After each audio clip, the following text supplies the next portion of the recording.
Hello everybody, in this video we're going to talk about the discriminant of the quadratic formula and how we can analyze it to know how many solutions we're going to have. So what is the discriminant? Well, it's just the part that's under the radical. It'd be the radicand of our quadratic formula. So it's just b squared minus 4ac. And what this is going to do is tell us the number of solutions that our quadratic equation is going to have. We're either going to have two real solutions, we're going to have one real solution, or we could have imaginary solutions. So let's see at this chart down here when we're going to have each of those solution types.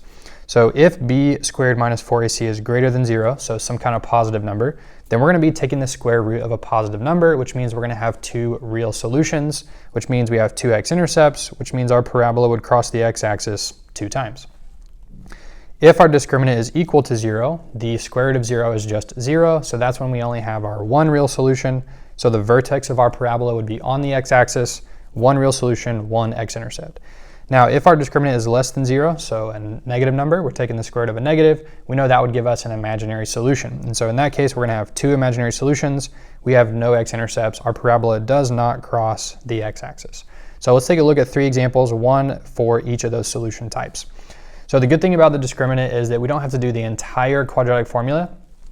The bad thing about the discriminant is if you want to know what the actual solutions are, you do have to continue to do the full quadratic formula. So right now we're just going to use the discriminant to tell, okay, there are two real, two imaginary, or one real solution. So let's look at number 1. We have 25x squared minus 20x plus 4 equals 0. We want to make sure this is in standard form so that we can know what a, b, and c are.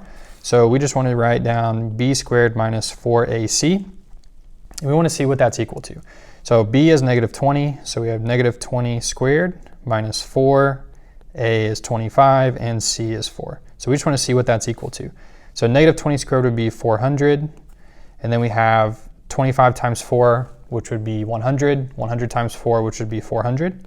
So we get 400 minus 400, which is 0. So if our discriminant is 0, then we're going to have one real solution. Okay? All right, let's look at number 2. X squared plus 2x plus 6 is equal to 0. So once again, we can start b squared minus 4ac. So b is 2, so we would have 2 squared minus 4, a is 1, c is 6. And we want to see what that's equal to. So 2 squared is 4, and this would be minus 24. So we have negative 20. So our discriminant is less than 0, so we're going to have two imaginary solutions.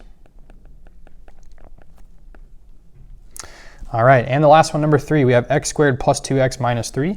So we analyze the discriminant, b squared minus 4ac. So we have 2 squared minus 4 times 1 times negative 3.